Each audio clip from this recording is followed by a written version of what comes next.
Sahabat, berjumpa kembali dengan saya, Romo Paulus Warisantoso Okarem, dalam seri Berziarah bersama Santa Teresa Lisieux di masa Prapaskah.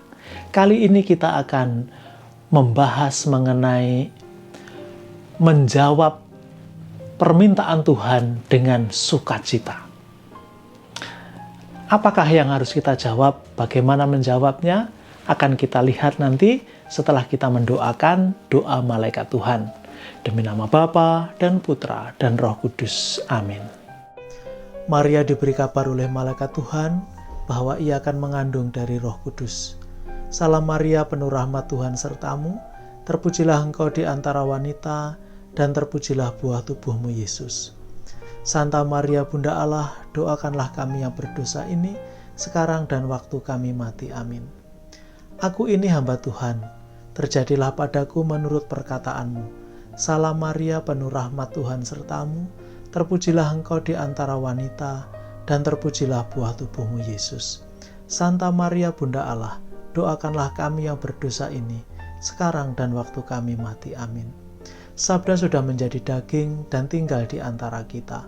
Salam Maria, penuh rahmat Tuhan sertamu, terpujilah engkau di antara wanita, dan terpujilah buah tubuhmu Yesus.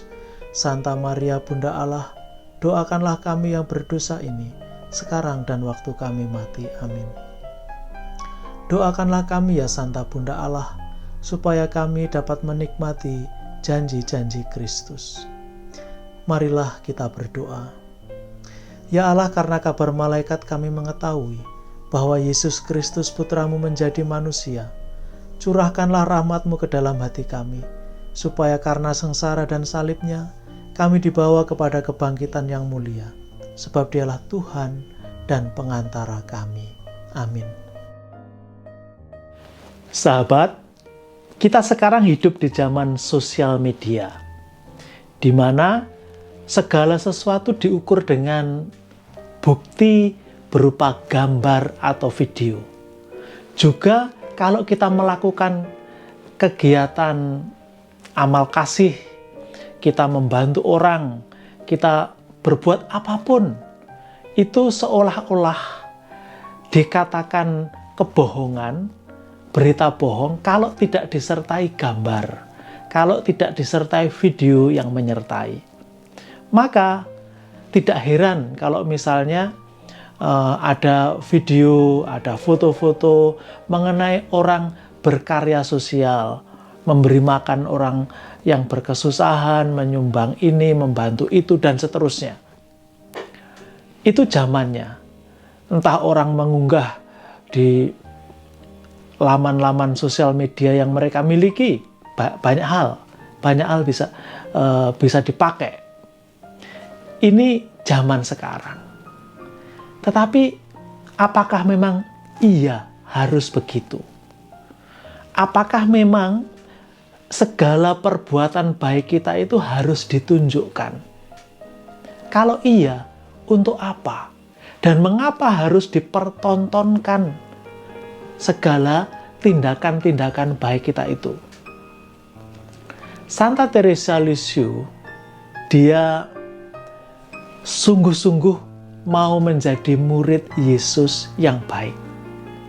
Ketika Yesus meminta dia melakukan banyak sesuatu dengan perumpamaan, kalau tangan kananmu memberi, tangan kiri nggak usah mengerti, nggak usah tahu.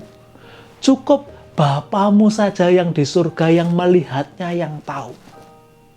Nah, di sini Santa Teresa mau mengerjakan dengan sungguh-sungguh bahwa dia melakukan segala sesuatu itu bukan untuk mencari pujian, agar dia dikenal orang baik, dipandang orang baik, tetapi memang hanya untuk Bapanya yang di surga. Suatu hari Santa Teresa bercerita ketika dia menolong seorang susternya.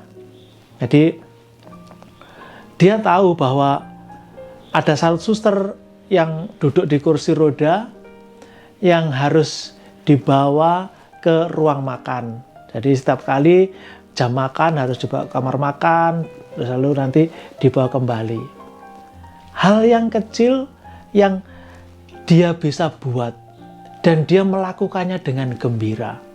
Dia sangat senang kalau pas gilirannya harus membantu suster itu. Dia melakukan sampai tuntas.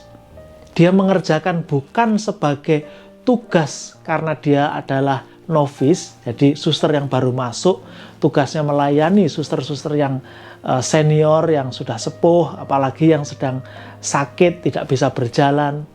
Tapi Santa Teresia melakukannya sepenuh hati. Dia seperti mendapat perintah dari Tuhan dan dia menjawabnya dengan gembira. Dia membalas permintaan Tuhan dengan penuh kegembiraan. Dia layani suster itu. Dan suatu hari, seperti yang saya singgung tadi, karena dia begitu semangat, dia begitu senang, dia begitu kencang mendorong kursi rodanya. Sampai suster itu bilang, pelan-pelan, nanti saya bisa jatuh. Lalu Santa Teresia mengendorkan dorongannya, lalu mendorong dengan pelan. Nah, sampai di ruang makan, Santa Teresia melihat bahwa suster ini kesulitan mengiris roti. Maka dia pun membantu, mengiriskan, melayani suster itu sampai dia selesai makan. Suster itu senang. Dan Santa Teresa pun senang karena bisa melayani dengan baik. Nah, lalu kita bisa bertanya, loh kok Santa Teresa menceritakan perbuatan baiknya kepada orang? Apakah ini bukan juga sama dengan mempertontonkan, sama dengan sekarang orang-orang zaman ini memposting foto atau video kalau mereka berbuat baik? Bukan. Santa Teresia melakukan itu karena diminta. Dia diminta oleh kakaknya, Suster Agnes, atau ketika di rumah Pauline, untuk menuliskan pengalaman-pengalaman rohaninya. Dan Santa Teresa menuliskan itu karena dia diminta oleh kakaknya menuliskan. Dari dalam dirinya sendiri dia tidak mau menunjukkan, show off bahwa dia berbuat baik. Tapi itu menjadi pelajaran bagi kita. Pekerjaan kecil dilakukan sepenuh hati sebagai jawaban atas perintah Tuhan. Dan dilakukan bukan untuk mencari pujian, tetapi karena kita mau menyenangkan Tuhan saja. Dan dalam bacaan kitab suci yang akan kita dengarkan setelah ini, kita akan mengetahui mengapa harus begitu. Maka mari kita mendengarkan. Bacaan dari Injil Lukas bab 6 ayat 30-36. Berilah kepada setiap orang yang meminta kepadamu, dan janganlah meminta kembali kepada orang yang mengambil kepunyaanmu. Dan sebagaimana kamu kehendaki supaya orang perbuat kepadamu, perbuatlah juga demikian kepada mereka. Dan jikalau kamu mengasihi orang yang mengasihi kamu, apakah jasamu? Karena orang-orang berdosa pun mengasihi juga orang-orang yang mengasihi mereka. Sebab jikalau kamu berbuat baik kepada orang yang berbuat baik kepada kamu, apakah jasamu? Orang-orang berdosa pun berbuat demikian. Dan jikalau kamu meminjamkan sesuatu kepada orang karena kamu berharap akan menerima sesuatu daripadanya, apakah jasamu? Orang-orang berdosa pun meminjamkan kepada orang-orang berdosa supaya mereka menerima kembali sama banyak. Tetapi kamu kasihilah musuhmu dan berbuatlah baik kepada mereka dan pinjamkan dengan tidak mengharapkan balasan. Maka upahmu akan besar dan kamu akan menjadi anak-anak Allah yang Maha Tinggi. Sebab ia baik terhadap orang-orang yang tidak tahu berterima kasih dan terhadap orang-orang jahat. Hendaklah kamu murah hati, sama seperti Bapamu adalah murah hati. Dari bacaan Injil yang kita dengar tadi sangat jelas. Yesus menghendaki kita melakukan perbuatan-perbuatan baik, menolong orang, membantu sesama, bukan pertama-tama karena mereka baik kepada kita, bukan. Tapi pertama-tama karena kita mau menyenangkan Allah. Kita mau seperti Allah yang murah hati. Bukan karena kita mencari pujian, mencari sanjungan, mencari nama, tapi kita mau menjadi putra dan putri Allah. Itu saja. Sahabat, aksi Prapaskah yang bisa kita buat hari ini, juga bisa Anda buat kapan saja, adalah bagaimana kita bisa menolong orang. Pertama-tama bukan karena orang itu baik kepada kita, pertama-tama orang itu menyenangkan hati kita, tapi karena pertama mereka membutuhkan pertolongan, dan kita menolong mereka bukan karena kita mau mencari balasan, mencari nama, tapi sungguh kita mau mengamalkan seperti yang diminta Yesus, murah hati, bermurah hatilah. Sekarang mari kita akhiri refleksi kita sore hari ini dengan mendoakan doa masa Prapaskah. Demi nama Bapa dan Putra dan Roh Kudus. Amin. Allah Bapa yang Maha Baik, kami bersyukur kepadamu atas masa Prapaskah yang Kau anugerahkan kepada kami. Meski belum semua dari kami dapat langsung hadir di gerejamu seperti masa-masa sebelumnya.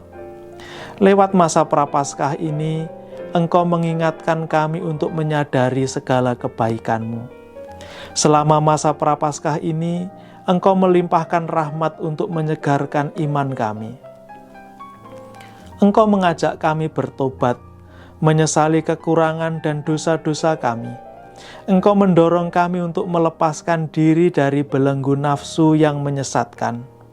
Engkau mengajar kami untuk hidup sederhana, mensyukuri segala anugerah-Mu, dan membantu orang-orang yang menderita. Selama masa Prapaskah ini, Engkau membimbing para calon baptis yang akan bersatu dengan kami melalui sakramen baptis. Dan sambil mendampingi mereka, kami pun Kau ajak menyegarkan rahmat baptisan yang pernah kami terima dari-Mu. Selama masa Prapaskah ini, kami juga berharap agar Engkau meneguhkan orang-orang yang kini berada di garis depan memerangi pandemi ini. Semoga mereka selalu kuat dan Kau lindungi dari segala mara bahaya.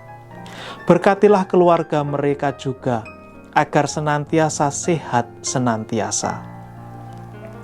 Semoga karena rahmat-Mu yang Kau limpahkan selama masa Prapaskah ini, kami semakin suci, semakin bersatu sebagai umat kesayangan-Mu, dan berani meneladan Yesus Putra-Mu yang rela menderita sengsara, wafat, dan bangkit untuk menyelamatkan kami. Ingatlah juga akan mereka yang telah menjadi korban pandemi. Terimalah arwah mereka dalam pangkuan-Mu. Berikanlah berkat kesembuhan juga bagi mereka yang sekarang sedang sakit. Semua ini kami haturkan kepadamu melalui perantaraan Kristus Tuhan kami. Amin. Demi nama Bapa dan Putra dan Roh Kudus. Amin.